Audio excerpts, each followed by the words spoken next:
Bon, alors ici, on va venir créer un motif, mais avec cette fois-ci des dessins qui se chevauchent dans la répétition. Donc, pour faire ça, je ne peux pas tout simplement tracer un rectangle avec la couleur de fond. J'ai besoin de déterminer quelle va être la dimension de la répétition à l'aide d'une tuile, une tuile de répétition.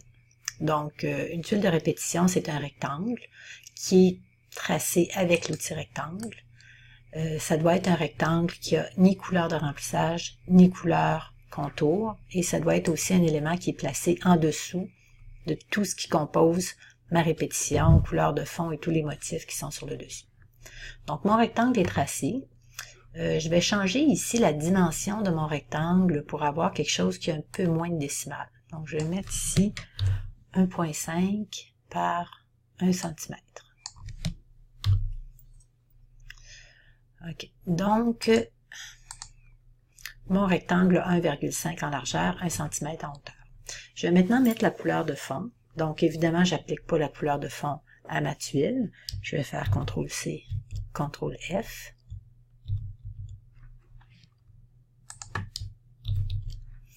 Donc, j'ai mon deuxième rectangle qui est ici. C'est sur ce rectangle-là que je vais venir appliquer la couleur de fond. Donc, ici, je vais mettre la couleur orange. Donc, je vais mettre ça à la couleur de fond et non pas au contour. Ensuite, je vais désélectionner. Je vais utiliser ici l'outil pinceau. Et je vais tracer, bon, le pinceau est peut-être un peu gros ici. Je vais prendre quelque chose de plus petit. Je vais tracer ici une fleur, mais je vais faire aucune couleur contour, de remplissage, c'est-à-dire. Puis couleur contour, je vais faire rose. Donc, je vais tracer ici.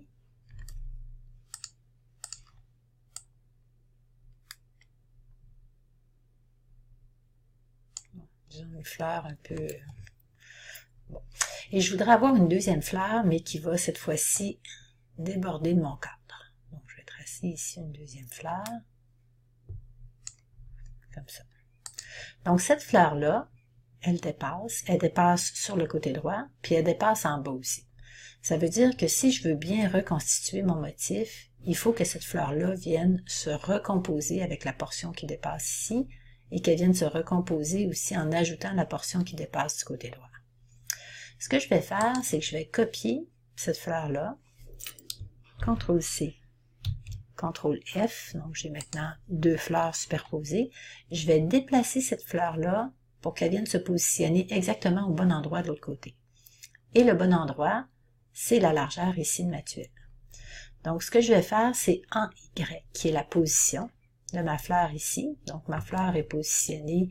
Le centre de ma fleur est à 9,2689 cm en X et à 14, ici 14,0804 en hauteur. Donc moi, je vais la déplacer de ce côté-ci. Je vais soustraire la largeur de la tuile. Donc, je vais tout simplement cliquer sur mon curseur après le chiffre. Je vais faire moins 1,5, Enter. Donc maintenant, l'ordinateur a calculé lui-même la mathématique et est venu placer ma fleur de ce côté-ci. Maintenant, j'ai besoin que ces deux fleurs-là soient placées en hauteur pour compléter la petite portion ici qui dépasse. Donc, je vais sélectionner les deux fleurs, CTRL-C, CTRL-F, et cette fois-ci, je vais les déplacer en hauteur, en Y. Donc, je vais enlever ici 1 cm, moins 1, Enter. Donc, on peut voir ici, il y a une très petite portion de rose et il y en a une petite ici aussi. Donc, tout ça ici, je vais sélectionner. Je m'assure que ma tuile est vraiment placée en dessous de tous mes éléments, fond, fleur, fleur, fleur, fleur, et je vais glisser tout ça ici à l'intérieur de mon nuancier.